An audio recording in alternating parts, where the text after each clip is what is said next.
no rules. Shoot lower score. There's one rule.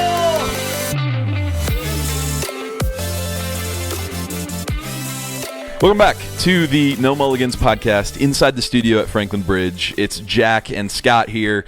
Scott, S. Hassey Golf, and then Jack, it's Jack Beard Real Estate. Hey, finally got a plug in there. Jack Beard Real Estate. That's so good. But hey, we are finally back in the studio with our recording equipment.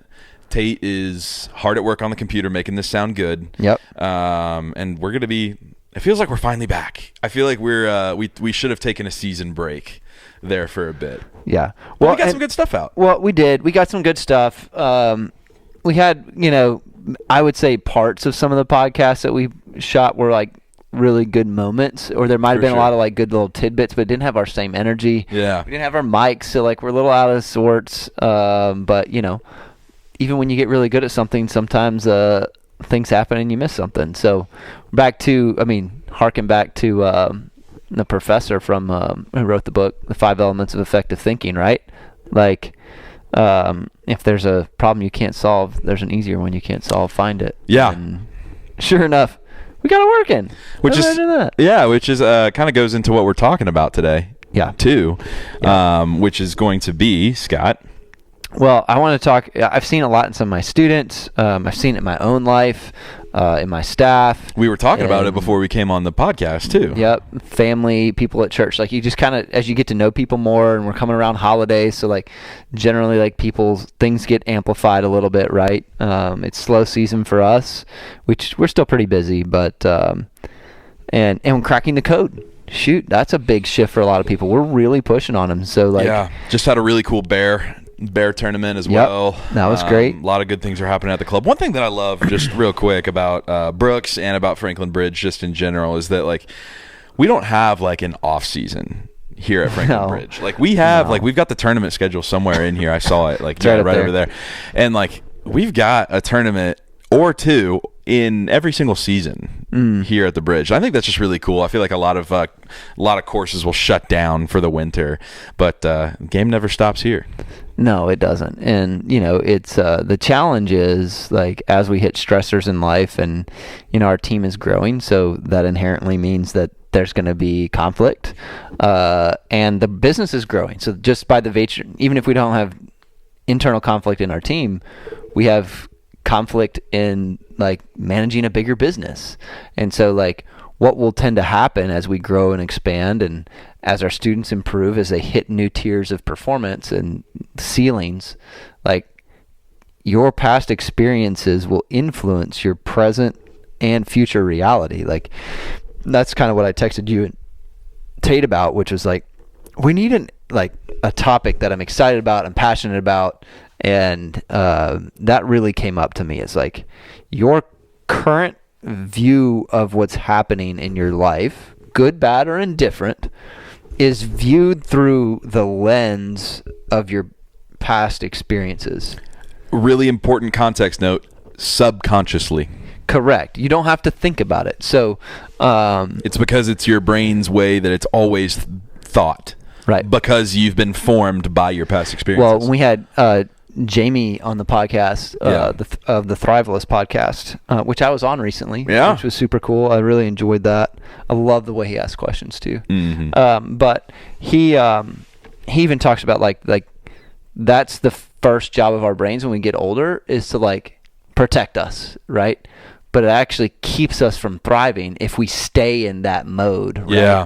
We won't approach the challenges. We won't face the challenges. We won't face the people. We won't change our view of the thing or the people. Like, and we either freeze, run, or fight, and none of which are actually beneficial. Yeah, or turn to an alternative to either numb out or not think about it. Yeah. Yep. Avoidance is one. Avoidance. There you go.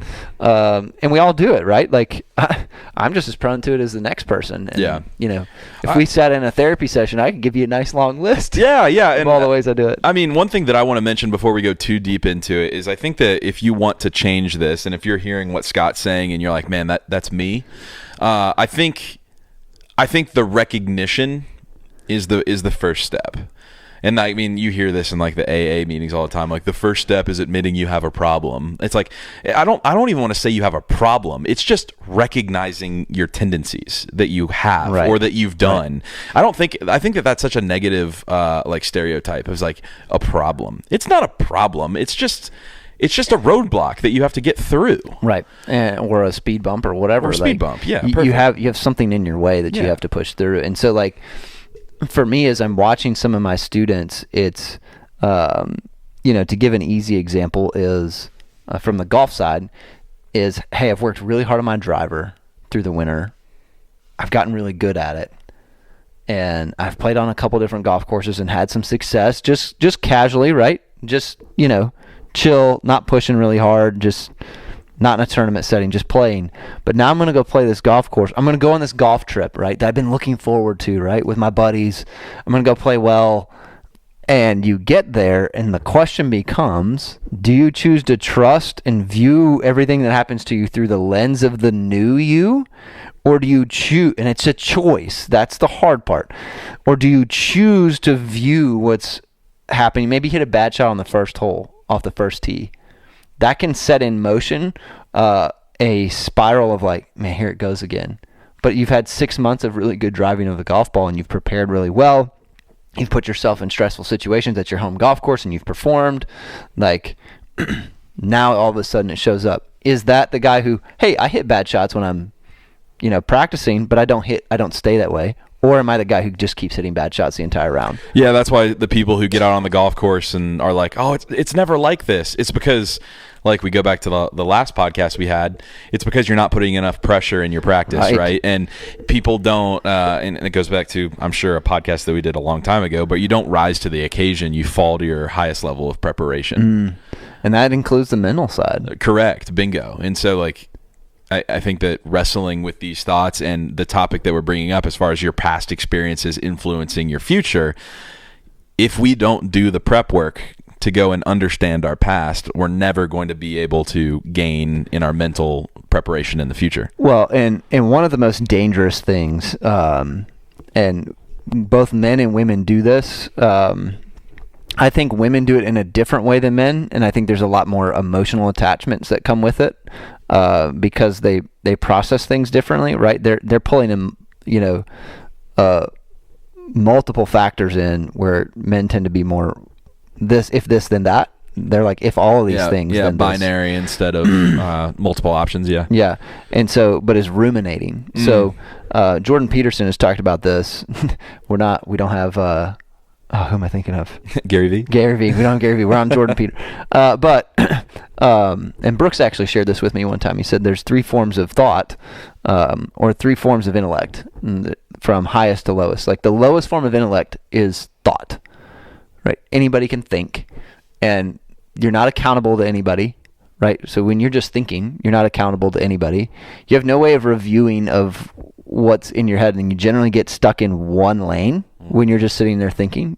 You're not taking in other factors. So, like, that's the lowest form. The second form is speaking. Now, when you speak, you hear yourself say it, and if you're around other people, you're also accountable to their perception of it. So it's actually a check on you, which is why social media can be very dangerous, because it's a sounding board of the same thing that you output, right? And rather also, than having you're not physically speaking it, you are artificially saying it, but it feels like a more of a thought. Yeah, right. Rather than... It's still the lowest form. Yes, you're thinking like, oh, I really like that, and so you'll share it, but you're not actually, you're not physically actually speaking. It's why people will say things on social that they'll never say otherwise. You're also not afraid of the repercussions. Yeah, right. Yeah, bingo. It's like, I can just take the post down if it's bad, and you give it 3 days and it'll fall away.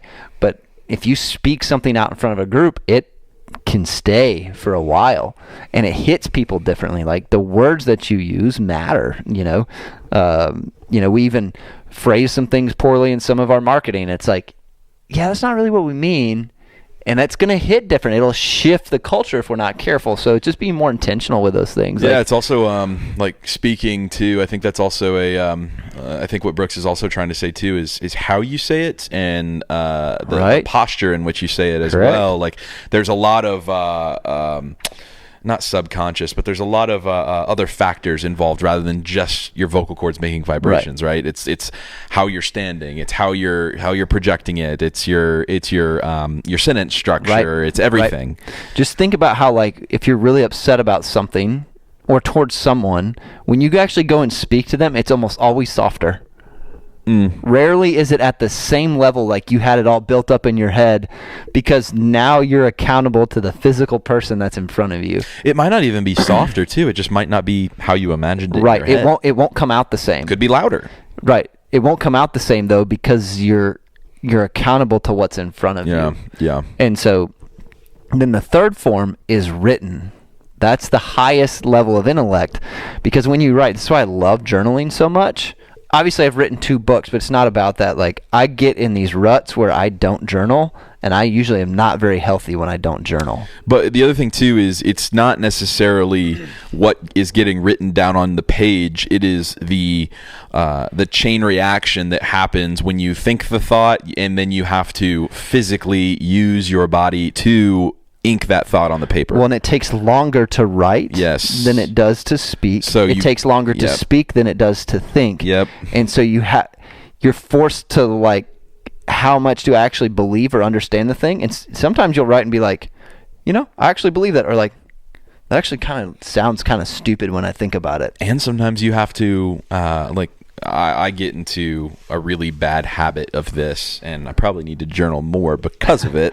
We all should. I get into situations where my thought moves way quicker than my mouth can, and sometimes stutters happen. I mean, you guys probably heard it in the podcast all the time. I've already done it this episode. Right. But when you can slow down and figure out what you're going to say or write, it then keeps your brain in check for longer. Well, it's why I've told people I'm a lot better writer than I am a speaker, and that's actually true, should be true for all of us. Sure. Right? Because when I go to write the articles that I send out every week, I really have to think through it, and I'll write it, and I'll go back and reread it and go, I don't mean that. No, that's not it. And if I go back a year, if I go back to the ones I wrote in March or April, I'd be like, nope, I actually did this the other day. I don't like parts of that. Like, I don't fully mean that. Like, most of it was good, but this isn't what I mean. Yeah. But it forces you to actually think through it and reveal it. So now let's talk about how, and we don't necessarily have to get into painful points, but now let's talk about how past experiences will inform our future thought. So we've now discussed how we express that from present to future in the most effective ways, but now let's talk about how some of the past experiences can inform our thought. So I'll give a simple one. There's a young man I started teaching a few weeks ago. His name's Braden. I don't mind sharing his name. I don't think he would mind either, but he's going to try playing professionally next year. He's got 1 more year in college. Hasn't won anything yet. Significant anyway. He's won some small things. Beautiful golf swing, right? Oh, gosh. It's the most technically sound golf swing that I teach from a physics standpoint. It's phenomenal. But he's he doesn't score as low as he should. Finally shot 68 the other day. It's his lowest 18. He shot 32. I told him he's got to shoot 32 before the end of November. And he was pushing. I wanted to shoot 32. He shot 32, but it was shoot 67 or lower. Well, he didn't achieve that, and on like the last day of October, like October 31st, he's out there playing. He's playing 27 holes. Like, he had thought in his head, like the day before, like, I'm going to do this, I'm going to do this, I'm going to do this, I'm going to do this. Well, what's his experience in trying that hard? He fails, right? Yeah. He shot the highest round he shot all year. But there's a lesson in that too for him. Is like, hey, I need you to play a lot more. Now, his default after that is to go on the range. I know that that's his default, right? That's his past experience. Is he's played really bad, gone and worked really hard on the range, and it got him better. That's not the whole game, though, right? His technique was poor, so he went and worked on it. It worked. It made him better, but only up to a certain degree. That doesn't work anymore, and so. But in his mind, he's claiming that it does, even though it's not the problem. Because it did work to protect him in the past, but it's not going to work to take him to the future. Does he still need to practice? Yes, but he's a guy who spends 90% of his time on the range. He told me that. I was like, Braden, I got to get you on the golf course and you play 100 holes a week. Now, I knew he was going to tank by trying harder. Like, I knew he wasn't going to shoot the 67, even though, like, he used all the sports psychology tricks, right? But that's not what he needed. He needed to fail. And so he did. And then he goes and plays the next day, shoots 2 under? Yeah, shot 2 under the next day with 7 birdies. He'd never had that many birdies in a round, and bogeyed his last 3 holes. Right, so he was on track, but what happened? He let go and trusted, but I needed him to try to push harder and try to make it more perfect to realize that that's not how you do it. The other thing, and something that I struggle with, especially on the golf course, too, is then finishing, right? I don't think there's any coincidence that he had the most birdies than he's ever had while also bogeying the last 3 holes. Right. Now he's got to learn how to overcome that. Now, what's his default again? His default's going to be go on the range more. I told him I want 100 holes a week through the entire end of the year. Like, that's I know what he's going to go back and grab onto. That's what we call implicit memory. He's going to do without thinking what seems right and most natural and most safe. But that's the thing that's actually going to damage him, and it has. And so I put him in a situation where he basically can't practice. Sorry, bud. You're just going to play until you figure it out. Well, like, that's a scary thing to do. So he's having to actively work on what we call explicit memory, which is like the active conscious attention to go, I'm not going to view this thing through the lens that is my default. And default is literally, like you said earlier, subconscious. It is not a conscious thing that happens. It's what you've learned. It's called learned behavior, right? Which is sometimes why it's hard to find, or you're like, I just don't know why I can't do this. It's like, because you do know. Right. But you got to figure out what that is. Right, and you have to hit that wall where you don't figure it out. And so, like, from a golf standpoint, that was exactly an example of you will practice incorrectly. We have a guy right now in Cracking the Code. He's like, so are we going to get to hit balls next week? Because we're not allowed to hit balls for the first 2 weeks. I was like, we allowed to play? I was like, maybe. I'm going to give him the option to play 1 round a week, but no range balls hit. Like, it's just... You're just going to go out and play with what you're stuck with. And I'm also going to put on there, depends on how good you want to be. Do you want to stay in this process of not hitting golf balls? And actually get better? Because guess what? When I put you all in the video with no ball being hit, you screwed it up. It's 2 weeks in. You already screwed it up. So do you think you're ready to hit a golf ball yet? Well, but I need to hit balls, right? So, like, the default is I need to hit more golf balls to make me better. It's a winter program, dude. What are you trying to hurry up and get to the finish line? It's a marathon, dude. You just ran your first mile in 3.5 minutes. You ain't going to finish the marathon. You're going to get to, mile number 7 and probably mile 2 and keel over. And that's what's about to happen to almost half that class. And I'm going to try and cut them off at the pass and be like, nope, sit back down, get back in this process. Their homework needs to listen to this podcast. Right. No, that's going to happen next week. Like, they're already wanting to go play. I was like, I get that you want to go play, but you signed up for this program to get better. And by golly, if I'm going to teach you, Erica's going to teach you, and Elijah's going to teach you, you're going to get better. And if you can't do it without a ball, without hitting a ball, without making a swing other than just a backswing, if you can't do that right, what are we doing? You're going to go hit a ball and do it wrong. That's not going to make you better. Not in this context. Now, if you're going to go play in something next week and you wanted a quick refresher before you went out to play, that's an entirely different golf lesson. This is the off season. This is the time to grind and get you ready for April and May. But guess what? For a lot of them, the default is like, I need to hit more balls. Right? What have they conditioned themselves to? If I hit more golf balls, that is going to make me better. Like, if you actually do the math on, like, if you're practicing ineffectively versus if you practice effectively without a golf ball, and then when it's time, you do eventually need to put golf balls in the equation, right? If you then take, say, 4 months of not hitting a single golf ball, but making some swings and perfecting the motion, and one where you hit balls and you work on the motion hard at the same time, once you get to where they've tied, and then you give it like another month or 2 of actually hitting golf balls with the swing that didn't hit balls for 4 months, they will be substantially farther ahead by the time you hit, in our case, May. They will be so far ahead, it's not even close. And here's the scientific reason why, right?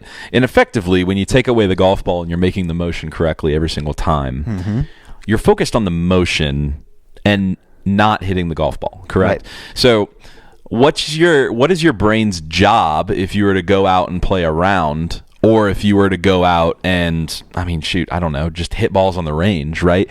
Your brain's job is to make sure that club face hits the ball. Ooh, that's so good. Anything else. That's the sole job. Well, I'm really focusing on my golf swing. No, you're not. But not your really. brain's really gonna flip the switch. Yes, but if you can keep the golf ball out of the equation for the right amount of time, like you said, it's a lot longer than you think. It's a lot longer than you might think, and make that motion correctly. When you then do get the ball down, your brain is then going to revert to the motion that it's been making for months. Correct. Without the golf ball. Right. Or weeks in this case. Right. It's like our brains default to what they're accustomed to. It's going to go to that as soon as that ball's there. People are like, I just don't know why I can't do it, because you're not committed to it. One of my favorite, you've seen me do this before in River Club clinics. It's like somebody's struggling to get the motion changed, and I'll pull them in front of everybody, and they'll hit 2, and they're trying to do the right movement, and I'll step up there and I'll demonstrate like their wrong one and their correct one, exaggerated, and they can see them both. I said, how come I can do it and you can't? And somebody usually in the group will say like, well, because you only care about showing the movement to look correct or exaggerated. Yeah, I don't even care. And most of the time I don't hit the ball well. I'm trying to show you that what leads you to control the club is you controlling your body. And what leads you to controlling your body is controlling your mind. When you go to hit that golf ball, none of you are ready to actually hit that golf ball yet. Even in putting, we're probably starting it too early, but I want them to hit some balls and so they can putt. You know, it's like, well, I don't want to do the 2-footers anymore. I want to do the 3 and 4 footers. You know what I mean? You know how many of them can't make 25 2-footers in a row? You'd be surprised. Go home and try this. You can't hit the same putt twice in a row. Full routine. You can't just go 2 foot, 2 foot, 2 foot, 2 foot all the way around the hole. You can't go quick like that. Actually go through the way it would be in a tournament and actually line up the 2-footer, set up to it, and hit it. You will be amazed at how hard making 25 in a row from 2 feet is. But I want to work on, what about my lag putting? Dude, you can't make the 2-footer if you had it. I think we have some people who can't get past 10, 11, 12. What's funny too, which is, you laugh at, but like it's way harder than you think. No. I'm laughing because it's those same people who, and this is no like diss. This is just what we're talking about today. Like if you had a giant green, those people shot dispersion, it'd probably leave them with 45 feet or 50 feet or 60 feet right, to the pin, wide. Right? And then they make the best lag putt they've ever made, and it gets it to 3 feet or whatever, which is good. And then miss the 3-footer, which I'm guilty of doing myself. Yep. So it's like, what good is making that really good lag putt if you're just going to miss the 3-footer at the end? Right. Well, people go like, well, I want to work on my full swing. I need to get on the green more. It's like, well, I need to get to the green more. It's like, I agree with you, but like that's only one part of the game. Yeah. And even when you get there, I can't tell you how many times this happens. Like players will hit more greens, and part of the reason why they don't make as many putts is because they hit more greens, but they're still far from the hole. It's like, why don't you hit more greens to score lower? Well, I'm hitting it so much better, but I'm not scoring any lower. I was like, because your short game isn't there. We've proved that with BP and OP and POA and Golf Decoded, right? Like, where do people lose most of the shots? It's not actually on the approach. It's either a penalty shot, which most people can avoid. Even the worst golf swings can avoid penalties. And it's due to short game. Like, they don't wedge it close enough, or they don't make enough putts, or get the putt close enough to the hole. Like, that is fundamentally, like, it's proven time and time and time again. And it's so funny to people like get on the range and the first club they pull is their driver. Like, gosh, yeah, they'll grab that, or they'll grab a 7-iron. I'm like, you think you're ready? Like hitting a 7-iron is like going out to the basketball court and shooting Steph Curry threes. Drivers are the half court line, right? Like, yeah. What are you doing? Yeah, what do most basketball? What does every sport start with? Yeah, Good coaches, the fundamentals, the most fundamentals. Like even in a football team, it's like, hey, we're gonna work on the snap, because we don't get the snap right, it doesn't matter. No, not even the snap. Let's get the formation right. Right, like, can we even stand in the right place? Bingo, yeah. Then can we snap it? And if we can't snap it right, I can't remember the coach. Hank used to tell this story all the time. There was a coach who, like, he would send his quarterback and the center out there, and they would have to do like 50 perfect snaps in a row. Not a fumble, not a little foible, like had to be dead on exact. And they do both in the shotgun and I don't know what all the under center. Yeah, under center. Like they do both, right? And if they didn't do that right, didn't bring the rest of the team on the football field. Now, he made them get there earlier than the rest of the team, but like he's like, if we don't do that from our, as an offensive head coach, like, you're not going to, it doesn't matter what else we do. So hold on. This is a really good parallel. Well, it's a good bringing us back to square one, where your past experiences, aka just showing up to the range and whacking balls, is influencing what you believe is going to be future success, which is more balls, or whatever you believe the end game will be, right? Yeah. And that could be different for everybody's situations, personal, professional, casual, like with the game, right? But what we need to do is reframe our mind to what is really important, what has informed my experiences in the past, and how can we reshape those. For the golf example, it's making 2-footers or focusing on your short wedges and then building back from there. And reforming, we're going to tear down the entire building and rebuild from the foundation up, and essentially that's what cracking the code is. Right. And this year I'm pushing them harder than ever before, and guess who I get the most pushback from? Tell me. The people from the previous years. Oh, interesting. Because guess what we didn't do as much? We didn't push them as hard. But guess what? I'm becoming a better teacher, and I understand that the reason why half of you didn't get nearly as good as the others did is because I let you run the show too much. You're paying me. It's my show.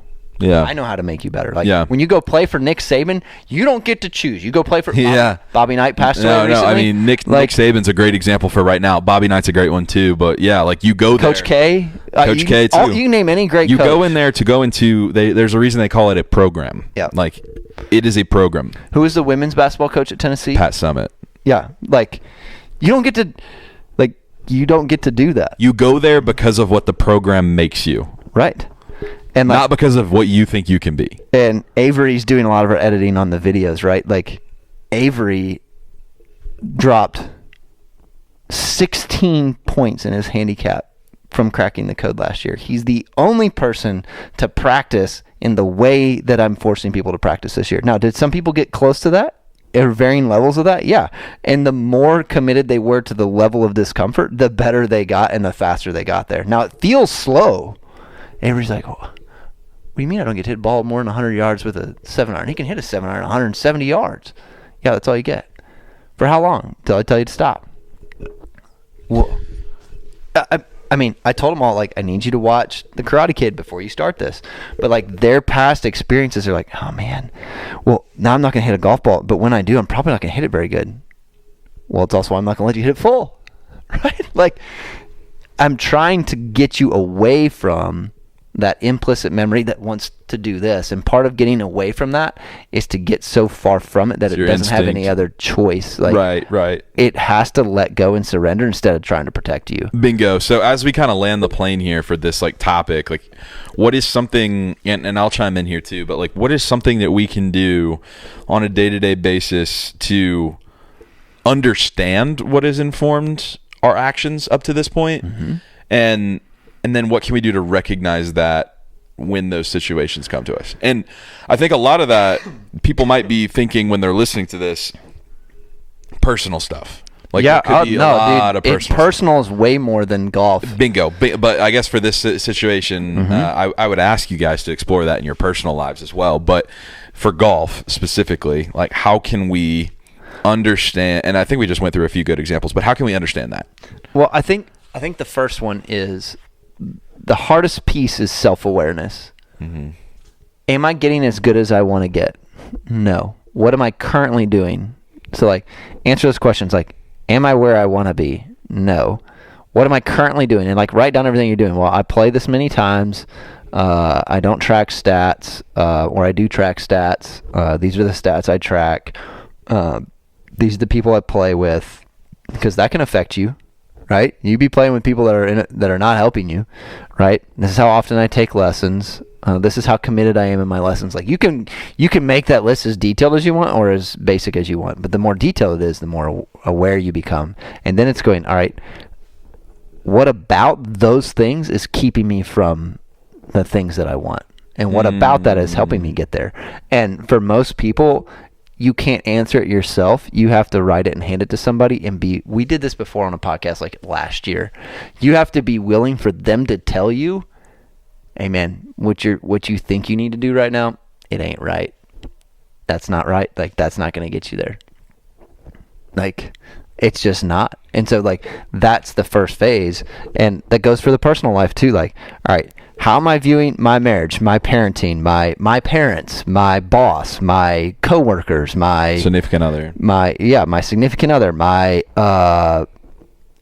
financial situation, my work situation, my, everything. What, like, pick something. Relationally, I think, is a really important one. Think about the relationship you have the most tension with, or that bothers you the most. It might be 2 or 3. Oh, this is going to be really good. And go, all right. What is it about that? What is it about that? About me, right? Not about them, because you can't change them. You're not in control of that. Yeah. What is it about how I'm viewing them that is creating the tension and the discomfort in me? Because you know what? 99 times out of 100, they don't feel that discomfort. Only you do, which means 99 times out of 100, you're the one who has to do something different. Yeah. Right? Even if it's not your fault. Right. But am I doing things that are actually creating that situation? Yeah. Right. So, like, I can use one from my personal life. It's like, hey, my son just wants to go hang out with his friends right after school, even when I'm home. Why has he done that? Right? Like, my son just doesn't want to spend any time with me. Well, in that situation, did I ask him to go with me somewhere else? Like, but what have I done when I've had other friends in my past who, like, I want to spend time with, and like, hey, I'm going to go spend time with so-and-so. I'm like, oh, man, in those situations, I didn't ask. And that just felt safe. Like, all right, I'll just go find somebody else over here. And so, like, I've gone from friend to friend to friend to friend and not actually deepen those relationships. But if I think about my really good relationships, those are the ones I kept pursuing. And so I created this message in my head of like, well, I'm just always the one who has to get us all together all the time. Well, isn't that how every relationship works? Like, if you want to spend more time with that person, you have to initiate it. Now, they will reciprocate some. But, like, if you view it through that lens, you'll always view it through that lens. And so that's how I view even, like, my son. Like, as I think back about it, it's like, wow, that's really sad, Scott. Well, it might be, but it's also very insightful. Like, all right, I can actually do something about that. If I ask him, hey, bud, like, let's go to the golf course and practice together, he's not going to say no to that. And even if he does, like, well, what would you want to do? You and me, we can go do anything we want. He'll come up with something. I say, go Chuck E. Cheese. Like, he wants to spend time with his dad, but I'm viewing it as he doesn't want to spend time with me. Yeah, or it could be because my friends didn't want to spend time with me because they never asked me. Or if he wants to go see his friends and he wants to deepen those relationships, then, hey, bud, you want to have your friends over? We'll have a putting competition down at the bridge. Like, right, I can still engage them. We can do it all together, right? So anyway, that's a good example just to say that, like, we need to examine why we have those gut feelings when we have them. Yeah. The ones that are painful, the ones that are, right. And I love the golf example too, especially with Braden, with not being able to finish too. Like, right. I struggle with that on the golf course. I just can't finish the rounds. You can't keep saying that. Right. Like, if you keep saying it, you create it. Right. And like, see, I just always, and even when you face it, and even if you fail again, you just got to be like, dude, we got to keep at that. We got to keep at that. We got to run straight through the wall. We talked about that with the other player had in here earlier today, trying to learn how to create speed and distance, right? It took them 75 balls to finally let go. And they're like, well, what do I do? I was like, keep going. Well, what do I do? Keep going. Well, how do I figure it out? Keep going. You got to run through it and almost submit to the process until it clicks that first time, and then you will be elated with this. I'll leave you with an extreme example it's kind of comical, but like, it's how deep the implicit memory goes, which is the reaction side, and how actively we have to work on the explicit side, which is hard to like reframe it. And it's this, like, there's a guy who's there's 3 phases of the world's worst putter. You ready? First phase, I'm the world's worst putter. Cool. Second phase, I'm the world's worst putter. Watch, I'll show you. Third phase, I'm the world's worst putter. See, I told you so. Right? Like, but that's what we do, right? Like, my marriage is struggling. See, I told you it was like, let me show you, right? Like, first phase, like, my marriage is struggling. Second phase, like, my marriage is struggling. See, let me show you. Third one is, see, I told you so, right? And so, like, we actually create the thing. Now, I'm not saying there aren't situations that aren't bad, like, but like, most of the time it starts with us because we've created the thing that it is that we fear. You know what's interesting is, and I'll leave you with this, is that you can actually, fun fact, do the exact same thing the other way. Yes, you can. Yes, you can.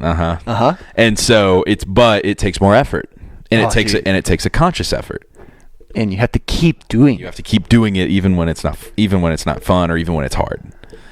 So I mean, I really enjoy that. I think it's just as easy to go down one path than it is the other, but it's because the process is the same difficulty, but you have to consciously will your way into the right direction. It's called anchoring. Yep. And it's the more you mull over it, like if you mull over something once, it actually makes it like it's happened a total of 5 times. And so think about that. If I had one bad interaction with, I'll use Brooks because I had one early on, right? And I reacted to it poorly. Now, Brooks is really good at pursuing me when I brought it up to him, right? And he's like, Scott, let's think through this. Like, A, I'm sorry if I made you feel that way, right?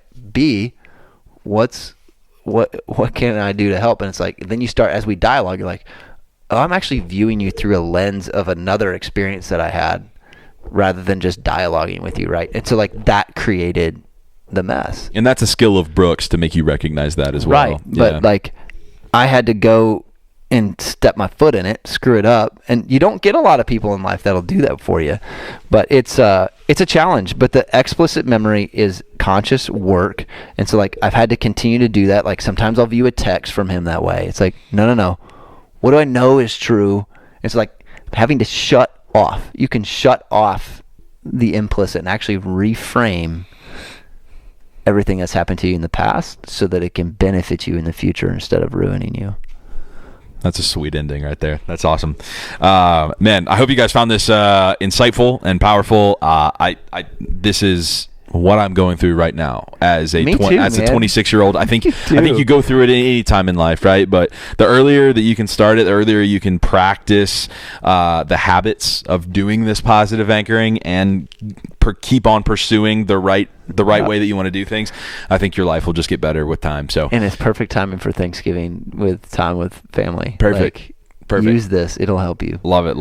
Well, from Scott and Jack inside the studio at Franklin Bridge, it's been the No Mulligans podcast. Make sure to watch, view, subscribe, listen, whatever you guys are doing. Thumbs up. It really helps us with other people who are looking for podcasts just like this. So from Scott and Jack inside the studio at Franklin Bridge, we'll see you on the next one. Peace. There's one rule!